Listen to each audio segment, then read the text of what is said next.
Holidays-nale, adu namma GT Holidays da. GT Holidays, South India's #1 travel brand. You know you are special when you're with GT Holidays. Peri engineering, arts and science, pharmacy, nursing மற்றும் physiotherapy கல்லூரிகள் சென்னை. இந்தியாவில் சிறந்த உள்கட்டமைப்பு கொண்ட கல்லூரிகளில் ஒன்று. 100% வேலை வாய்ப்பினை உறுதி செய்யும் சாதனை. ஆயிரக்கணக்கான பிற கல்லூரி மாணவர்களுக்கும் வேலை தந்த பெருமை. பெரி, எங்கள் கண்களில் உங்கள் கனவுகள். 7 தலைமுறைகள் பாரம்பரியமிக்க ஒரே சித்த மருத்துவ ஸ்தாபனம் சேலம் சிவராஜ் சித்த வைத்தியசாலை. இப்பொழுது சேலம், ஈரோடு, சென்னை, ஹொசூர், திருப்பத்தூரில் தினசரி மருத்துவரை சந்திக்கலாம். தொடர்புக்கு 9842722500. வாக்குறுதிகள் அப்படின்னு வந்துட்டு இருக்க இன்னும் கூட்டணிகள் உறுதியாகலன்றதை பாக்குறோம். இருபெரும் கூட்டணிகள் முதல்ல இங்கிருந்து ஆரம்பிக்கணும்னு நினைக்கிறேன். விசிகா 6 தொகுதிகள் கடந்த முறை போட்டிட்டாங்க. பட் அவங்க கூட்டணியில எல்லாருக்கும் புதுசா வந்திருக்காங்க சொல்லிட்டு எல்லாரோட கூட்டணியில கட்சியோட சீட்ஸையும் குறைச்சிட்டு இருக்காங்க. புதுசா வந்தவங்களுக்கும் குறைக்கிறாங்க. கம்மியா அவங்க கேட்கறத கம்மியா தான் தராங்கன்ற மாதிரி இருக்கிறது. அதே போல சிபிஎம் பார்த்தோம், அவங்க 6 சீட் போட்டிட்டாங்க. இம்முறை அவங்க 8 கேட்கறாங்க. டபுள் டிஜிட்ல கேட்டாங்க. இப்ப 8க்காவது வரணுன்ற மாதிரி நிக்கிறதா தகவல். இவங்க வந்து எங்களுக்கு 7ஆவது கொடுக்கணும் அப்படின்ற மாதிரி நிக்க மாதிரி தகவல். இவங்களுடைய கூட்டாளி சிபிஐ, இந்திய கம்யூனிஸ்டுக்கு பார்த்தோம்னா 5 அப்படின்னு சொல்லி முடிச்சுட்டாங்க. மனநிறைவோட அவங்க போயிருக்காங்க.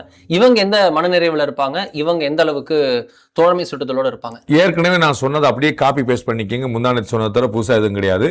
இவர்கள் எவ்வளவு கேட்கிறார்கள் என்பது பொருட்டே அல்ல. அவர்கள் என்பது எவ்வளவு கொடுக்கிறார்கள் என்பதுதான் விதி. அவ்வளவுதான் வந்துகிட்டே இருக்கும். அவ்வளவுதான். நீங்க அவங்க கொடுக்கறத நீங்க வாங்கிட வேண்டியதான். வேற ஆப்ஷன் இவங்கள்ட்ட இல்ல. ஒரு கதவு திறந்திருந்தது, அந்த கதவை இவர்களே மூடி விட்டார்கள். அதை ஓபன் பண்றதுக்கான வாய்ப்பும் கிடையாது. பெரும்பூட்டை போட்டு சாவி வேற தொலைச்சிட்டாங்க. அதனால வேற வாய்ப்பு கிடையாது. இப்போ அது திமுக தெரிஞ்சு இவர்கள் எப்ப சாவியை தூக்கி போட்டாங்களோ, இவர்கள் விசுவாசத்தை காட்டுவதற்காக சாவியை தூக்கி போட்டாங்க. சாவி தூக்கி போட்டோன்னே விசுவாசம் மறைஞ்சு வச்சு வாங்க டீல பேசுங்கன்னு வந்துட்டாங்க. அந்த சாவி திறந்திருந்து, கையில சாவி இருந்து, கதவு திறந்திருந்தா திமுக பேசுற விதமே வேறமா இருக்கும். நான் ஏற்கனவே சொன்னேன், இந்திய கம்யூனிஸ்ட் கட்சி ஏன் சம்மதித்தது? ஏன்னா வேற வழி இல்லை. மார்க்சிஸ்ட் கம்யூனிஸ்ட் கட்சியோ விடுதலை சிறுத்தைகளோ ஏன் சம்மதிக்க போகுது? வேற வழியே இல்லை. புதிதாக சேர்ந்தவர்கள் கண்ணை காட்டினாங்கல்ல. புதிதாக சேர்ந்தவர்கள் மக்கள் நீதி சரியா போயிருச்சா, நாங்க தனி சின்னத்தில் போட்டிவிடுவாங்க. தம்பி, உதயசூரியன் தான் நீங்களும் நாமளும் வேறு இல்லை. நீங்களும் திராவிடம், நம்மளும் திராவிடம், உடன்பிறப்பு. ஆமா, உடன்பிறப்பு. உங்களுக்கு என்ன பிரச்சனை? தனியா இருக்கு. நீங்க மதிமுக வாங்கிட்டு போயிருச்சு. நாங்க சூரியன், நீங்க டார்ச் லைட். அவ்வளவுதான் முடிஞ்சு போச்சு. நீங்க இந்த ஏரியால பண்ணுங்க, நாங்க அந்த ஏரியால பார்த்தோம் சொல்லிட்டு சோ எல்லாமே ஒன்னா தான் இருக்கு. அவர்களும் அப்படித்தான் போட்டு போறாங்க. சோ திமுக கொடுக்கிற இடத்தில் மட்டுமல்ல, தீர்மானிக்கிற இடத்தில் இருக்கிறது. இவர்கள் கேட்கிற இடத்தில் மட்டுமல்ல, வாங்குற இடத்தில் இருக்கிறார்கள். அதனால அந்த டீல் கத்தம். இவர்களுக்கு 6 கொடுக்க போறார்களா, 8 கொடுக்க போறாங்கிற இடத்துக்கு நான் போல. அவர்கள் கொடுப்பதை இவர்கள் வாங்கியாக வேண்டும். திரு அண்ணன் திருமாவளவன் போய் தனியா பேசினாலும் சரி, அவர் மொத்தமா கூட்டமா பேசினாலும் சரி, திரு சண்முகம் ஒரு 4வது முறை பேசினாலும் சரி, இது எத்தனை முறை என்ன நடந்தாலும் டீ, காஃபி, வடை, போண்டா, அவ்வளவுதான். திமுக என்ன சொல்லுதோ அதே மகிழ்வோட, அண்ணன் வைகோ எப்படி மகிழ்வோட ஏற்றுக்கொண்டாரோ அதே மகிழ்வோட ஏற்றுக்கொண்டாரோ. இதுதான் நிலைமை, வேற வழி கிடையாது. இருந்த ஆப்ஷன் எல்லாம் கதவு மூடிட்டாங்க. இது இவர்களே தேடிக்கொண்டு. அந்த ஆப்ஷன் ஓபன் மட்டும் இருந்துச்சுன்னா இன்னும் பேசிட்டு இருக்க முடியும். Option closed. விஜயுடன் அந்த கதவு, நான் உங்களுக்கு சொன்னேன், கதவு மூடி சாவி தூக்கி போட்டாங்கன்னு சொன்னேன். புதுச்சேரியில் என்ன நடந்துருக்குன்னு பார்க்கணும். நீங்க அங்க புரிஞ்சிடும் உங்களுக்கு. புதுச்சேரியில் எல்லா கதவும் திறந்திருக்கு. எல்லா கதவும் திறந்திருக்கனால இருக்கிற கூட்டணிக்குள்ளே பயங்கரமா ஓடிட்டு இருக்கு. போத் அலையன்ஸ், ஏடிஎம்கே அலையன்ஸ் அப்படிதான் இருக்கு. ஐ மீன் பிஜேபி அலையன்ஸ் அப்படிதான் இருக்கு. காங்கிரஸ் அலையன்ஸ் அப்படிதான் இருக்கு. 15 போட்டிட்டு 13 போட்டிட்டு ஆளுக்கு 15 அதுலயுமே நாங்க போய் வேட்புமனு தாக்கல் பண்ணோம். நல்ல நாள் பார்த்து நாமினேஷன் பண்ணி விட்டாங்க. அப்படி ஓடி யுகாதிக்கு ஒரு 10 பேர், அமாவாசைக்கு ஒரு 10 பேர் போய் நாமினேஷன் பண்ணிட்டு வந்துட்டாங்க. அப்ப புதுச்சேரியில கதவு திறந்திருக்கு. போட்டி கடுமையா இருக்கு. இங்க கதவு மூடி சாவி தூக்கி போட்டாங்க. சிம்பிளா இருக்கு. அப்ப தலைவர் அமைதியா இருக்காரு. ஒரு பிரச்சனை கிடையாது. எங்க போயிருவாங்க? சாயந்தரம் வந்துருவாங்க. சாயந்தரம் போயிட்டாங்கன்னா காலைல வந்துருவாங்க. காலைல போயிட்டாங்கன்னா 23ஆம் தேதிக்குள்ள வந்துருவாங்க. கவலைப்படாங்க. சோ இது வேற வழி இல்லாம இவர்கள் பண்ணி கொண்டாங்க. அதனால திமுக எவ்வளவு பெருந்தன்மை காட்டும் எனக்கு தெரியாது. நான் பார்த்திருக்கோம். நம்ம திமுக தலைவருக்கு ஒரு ராசியா, டாக்டிஸா, அவருடைய டீமுடைய சக்தியான தெரியல.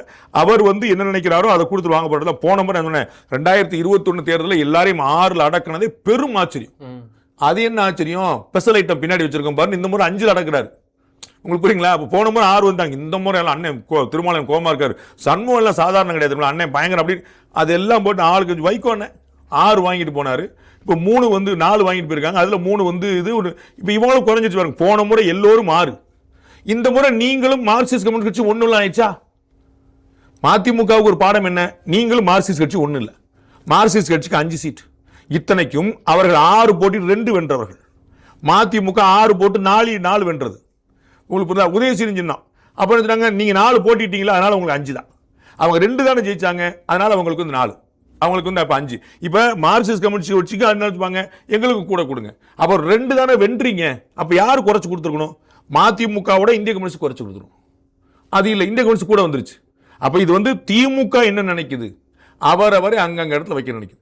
அதை செஞ்சுது. 2026 விட 2021 டஃப் நெகோசியேஷன், அது பியூட்டிஃபுல்லாக பண்ணுது. ஸோ அவர்கள் என்ன தீர்மானிக்கிறோம் அதாங்க. அண்ணன் வந்து பார்த்தாரே, நேர பேசினாரே, கமலஹாசனுக்கும் அதுதான், திருமாவளவனுக்கும் அதுதான். நெகோசியேஷன்ஸ் அப்படின்னு பேசும்போது இப்போ டெல்லியில் அடுத்த ஃபோக்கஸ் இருக்கிறது. திரு எடப்பாடி பழனிசாமி இன்னைக்கு டெல்லி சென்றிருக்கிறார். அமித்ஷா அவர்களுடன், உள்துறை அமைச்சருடன் இன்னைக்கு இரவு 9 மணிக்கு ஒரு பேச்சுவார்த்தை, த ஃபைனல் சீல் வந்து நடக்க இருக்கிறது. இறுதிக்கட்ட பேச்சுவார்த்தை, அந்த ஃபைனல் ஓகேஸ் கொடுப்பதற்கான பேச்சுவார்த்தையாக இருக்கும் அப்படின்னு தகவல்கள் இருக்கிறது. என்டிஏ அலைன்ஸ்ல ஓவராலா எல்லாருக்குமே வந்து சீல் ஆகி வரக்கூடிய அடுத்த ஒரு 3-4 நாட்களுக்குள்ள ஒப்பந்தமே கையெழுத்தாகலாம் அப்படின்ற தகவல் இருக்கிறது. என்ன நடக்கிறது? தமிழக முதலமைச்சர் காட்டினா அந்த சிக்னலா அப்படின்னு வரும்போதா நம்ம வந்து டெல்லியில் ஒரு பிராட் ஸ்கேலில் தீர்மானம் பண்ண போகிறாங்க. வெறும் சீட் மட்டும் இல்லை, இதில் வேற 2 விஷயங்கள் பார்க்க வேண்டியிருக்கு. தமிழ் மாநில காங்கிரஸ் எந்த சின்னத்தில் போட்டிடும்? John Pandian, doctor Krishnasamy, AC Shanmugam, Paarivendhar இவருடைய கட்சிக்கெல்லாம் என்ன சின்னம், இரட்டைலையா தாமரையா, இது போன்ற விஷயங்கள். அம்மா மக்கள் முன்னேற்ற கழகம் இரட்டையில் போட்டியிட போதா, தாமரையில் போட்டியிட போதா, குக்கரில் போட்டியிட போதா, இது மாதிரி விஷயங்களும் சேர்ந்து தீர்மானிங்க. அப்போ ஏன்னா வந்து இதில் நான் ஏற்கனவே குறிப்பிட்டது போல பாரிவேந்தர், டாக்டர் கிருஷ்ணசாமியும் ஜான் பாண்டியனும் வந்து ஏடிஎம்கே கூட பேசுவாங்க, பாமக ஏடிஎம்கே கூட பேசியிருக்கு. ஆனால் தமாக திரு ஜி கே வாசனும், டிடிவி தினகரனும் இவங்க எல்லாமே வந்து இந்த பாரிவேந்தர், ஏசி சண்முகம் இவங்கெல்லாம் வந்து பிஜேபி கூட பேசியிருக்காங்க, பிஜேபி கூட இருந்தாங்க. அதனால வந்து அவங்களுக்காக அவங்க குரல் கொடுத்து ஒரு பேசி ஒரு பிராட் லைனில் ஃபிக்ஸ் பண்ணிட்டாங்க. ஓகே, இவங்க ரெட்டையில் போட்டுடுவாங்க, இவங்க தாமரையில் போட்டுவாங்க, இவங்களுக்கு 7, இவங்களுக்கு 8, இவங்களுக்கு 10, 12 பேசினாங்கன்னா அது ஃபைனலாக ஒரு 1 லைன் கிடச்சிச்சுன்னா முன்ன ஒரு நம்பர் முன்ன பண்ண வச்சு இங்கே செட்டில் பண்ணிடுவாங்க. இது எந்த வகையில் போய் நிற்க வாய்ப்பு இருக்கு சார்? இவங்களுக்கு 170லயாவது ஏடிஎம்கே நிப்பாங்கன்ற மாதிரி தகவல்கள்லாம் இருக்கு. பிஜேபி எப்படியாவது 30 to 35 பிஜேபி எல்லாம் கேட்கவே இல்லை. யாராவது கிளப்பி விட்டா கூட அவங்க கேட்கிற இடத்துல இல்ல. நீங்க பிஜேபி வந்து தமிழ்நாட்டில் 50 இடங்கள்லயாவது போட்டியிடணும்னு சொன்னா கூட எதுக்குங்க தேவையில்லாம கிளப்புறீங்கன்னு நான் பிஜேபி கேட்கிற இடத்துல வந்துச்சு. அவர்கள் மனதில் ரொம்ப முன்னாடியே 25 செட்டில் ஆயிட்டாங்க. ஸோ எவ்வளவு கிடைச்சாலும் லாபம், 25 கீழே போயிடக்கூடிய வாய்ப்பு இல்லை, போனாலும் 20 கீழே போகக்கூடிய வாய்ப்பு இல்லை. ஸோ 20 to 25 உங்களுக்கு இந்த மினிமம் கேரண்டியாக கிடைக்கும். அதில் வந்து அட்லீஸ்ட் ஒரு 15 ஜெயிச்சிட போறாங்க. ஸோ அவர்களுக்கு வந்து மினிமம் கேரண்டியான சக்ஸஸ் வந்து already they one the election, அவங்களுக்கு தேவையான ரிசல்ட் வந்து ஆல்ரெடி கிடைச்சிருச்சு. இதுக்கு மேலே வர்றது பூரா அவங்களுக்கு லாபம் தான். அப்ப வின்னபிள் சீட்ஸா பிக் பண்ண போறாங்க. அது வந்து எல்லாருமே அப்படிதான் ட்ரை பண்ணுவாங்க. அதுல வந்து அதுதான் அந்த விஷயங்கள் தான் இவங்க பேச வேண்டியிருக்கு. திரு அமித்ஷா போய் ஃபிக்ஸ் பண்ண வேண்டிய விஷயங்கள் என்ன இருக்குன்னா இந்த மாதிரியான விஷயங்கள் தான். வேற அங்க நம்பர்ஸ் வந்து ஒரு பெரிய ப்ராப்ளம் கிடையாது. திரு அன்புமணி ராமதாஸ் ரொம்ப தெளிவாயிட்டார். திரு டிடிவி காங்கிரீட்டா இருக்கிறார். திரு ஜி கே வாசன் ஒன்றும் குழப்பம் கிடையாது. மற்ற எல்லாருக்குமே தெரிஞ்ச விஷயம் தான். இதே மாதிரி டீம் கால் கொடுத்த மாதிரி 1-2 போட்டு முடிச்சிட்டு போறாங்க.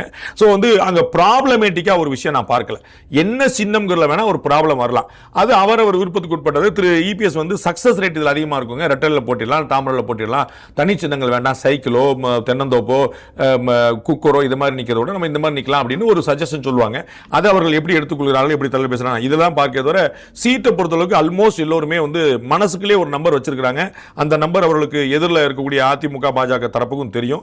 அதனால அதுல வந்து ஒரு பெரிய கேஸ் வந்து நான் பார்க்கல. இப்போ வந்து இரட்டை இலக்கத்தில் கேட்போம் அப்படின்னு சொல்லிட்டு 4 5 முடிகிற நிலைமை அங்கே இல்லை. மீண்டும் இன்னொரு நிகழ்ச்சியில் பார்ப்போம். அதுவரை நன்றி, வணக்கம்.